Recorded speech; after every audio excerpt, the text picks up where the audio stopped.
नहीं मरूंगा अब किसी जंग में, नहीं मरूंगा अब किसी जंग में, ये सोच लिया मैं अब की बार इश्क इमरान में मारा जाऊंगा।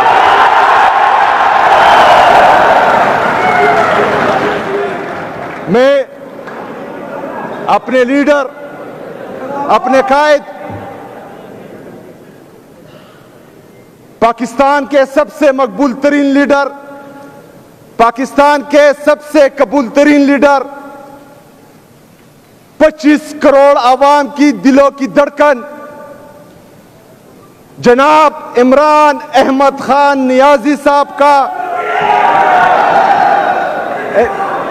इंतहाई मशकूर और ममनून हूं कि उसने मुझ जैसे एक अदना वर्कर, एक मिडिल क्लास फैमिली से ताल्लुक रखने वाला बंदा, जिसका ना भाई सियासत में है, ना वालिद सियासत में है, ना चाचा सियासत में है, ना दादा सियासत में है,